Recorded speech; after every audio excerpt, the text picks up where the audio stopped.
I did buy I don't want to have to do that, but I kept it around me in the house. I think over the course of months of being there, I started to lose it a little bit. I kept thinking of every time I'd ever left my door unlocked and maybe he had been in my house.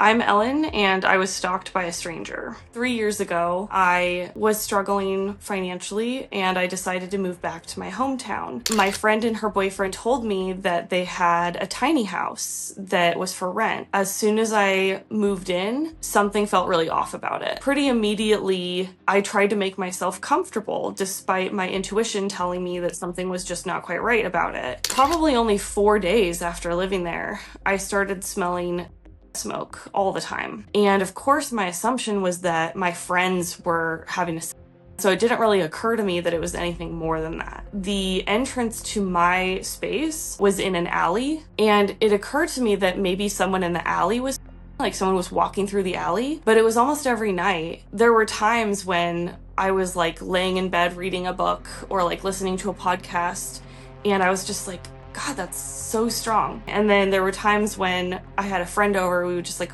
watch a movie or something in my bedroom, and she was like, wow, like I didn't know that there was also a feeling of being watched. There were times when you forget something in your car, and I would go out and get something out of my car, and I would just like look around and just be like, hello? I would come home and my gate latch was open and I couldn't afford to move again because I just like wasn't doing well. There was a night when finally I'd kind of had enough of the smell. It was like the person was like in the room with me. My dog goes over and runs over to the bathroom. It was dark, and I just look to my right, which is where my bedroom window is, and there is a man just standing there. I just froze. And so I yelled, hey. He like turns slowly and looks at me, and he's holding his in his hand. And then he turns and he runs. And then I'm standing there in the alley barefoot in the dark. There's like one light in the distance. It dawns on me that he's been watching me this entire time. Why is he watching me? My dog didn't seem concerned by him. Has she seen him before?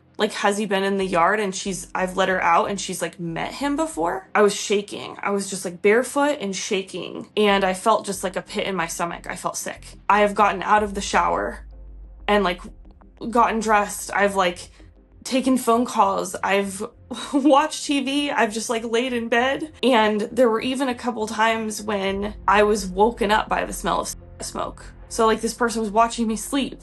Like, why would you watch someone sleep? I called the police. They kept asking me the same questions. They said like, are you sure you didn't know him? And I was like, I can tell you I don't know who this is. Like, I don't know who this person is. They were like, okay, well, like, we'll send someone out. When I go talk to the officer, he was just like, do you have a I was like, no, I don't. He's like, do you have a security system? I was like, no. He's just like, we'll drive around and we'll let you know if we find anything. I don't know what to do with like next. Like, what do you do after this? I called my friend and I was like, I don't know what to do. Like, this is what happened. This is crazy. And I was crying. And she was like, oh my God, what are you going to tell your parents? I called my parents, and they live like 15, 20 miles away. Told them what happened. And my parents were like, oh my God, like, we'll come get you. You can come stay here. They came and got me. I don't know what time it was. It was like 11 or midnight. When I was at my parents' house, I kept expecting to hear from the police at some point, and they never called.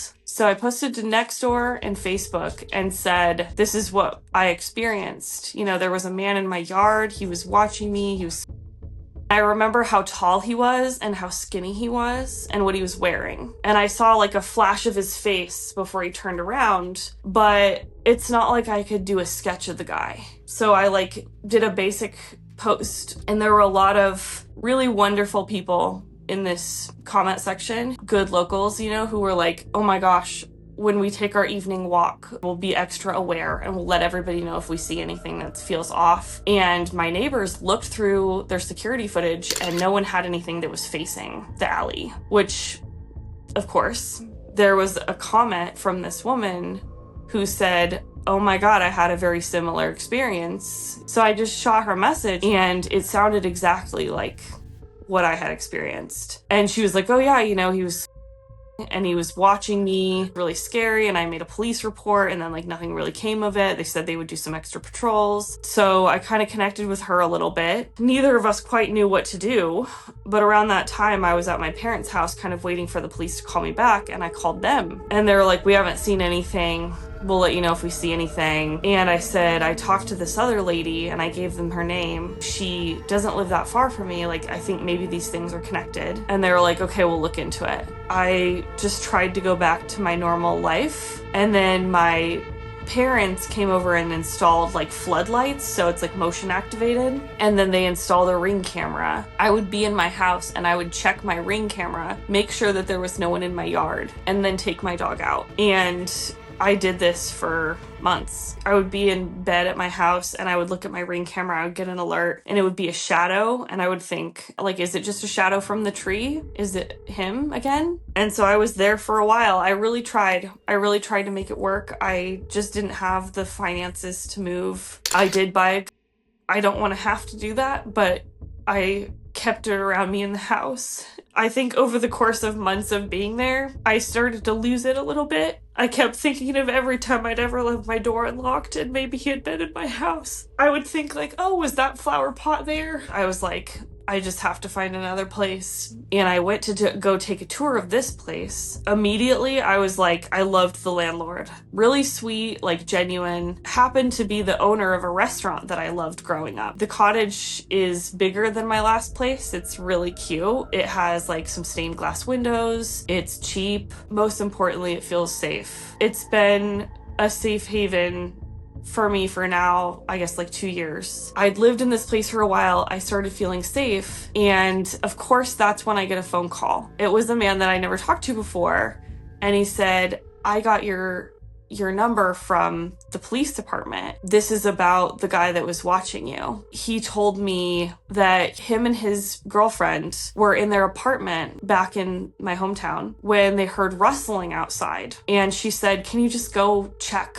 He's like, yeah, it's probably like the neighbor's cat or whatever. And he gets up, he goes to check, and there's a man in their yard, and he's looking in their window watching them watch TV at night, and he's smoking. He has a very different response than I did. He bolts after this guy and he tackles him and holds him down until his girlfriend calls the police. The police got there and they took him into custody, and he said, oh, they're gonna charge him with trespassing. He was never charged for stalking me, but he was charged for trespassing on their property. I can't believe that all he got was a fine. He owns a business.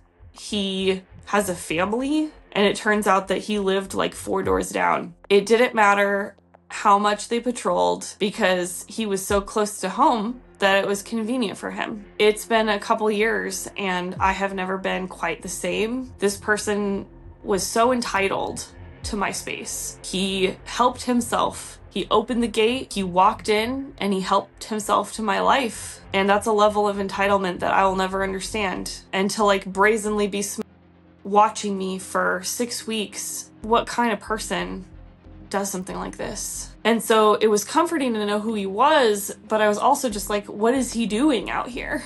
It was around this time that I was diagnosed with PTSD, and hearing a noise and just like your mind just takes you back to that place. Mentally, I've been back standing in that yard barefoot so many times. Funny thing to be triggered by smoke. When I was telling my story, I just try to remind people, like, you don't know how you're gonna act when it's you. And if you acted weird in a situation where you felt unsafe, you're not alone. So I tried to remind people of that. And I heard from people who had also been stalked, and they were also sharing that they were frustrated that no one took them seriously. And unfortunately, not only has it brought out a lot of support and a lot of community, it has also brought out some of the uglier parts where we have a lot of work to do as a society. There are people that did comment on my original video and say, What do you mean you were wearing that? It's the classic, what were you wearing? Lots of blaming me. I live a whole different life now, but more likely he is doing the same thing that he was doing before. I think that is the real issue. People are saying you should have done this, you should have done that, but you know who's not on trial? Is the person who did this. The most he got was a slap on the wrist. I wish that I knew why he chose me, but at the end of the day, he's clearly extremely unwell. I don't know what his demons are, what his problems are, but for me, I get to choose what to do next. And I chose to try to help other people by talking about it. I chose to try to banish the shame and the embarrassment of my actions in the moment. I think that that's part of what I can do to help other people, is just make people feel less ashamed and less alone.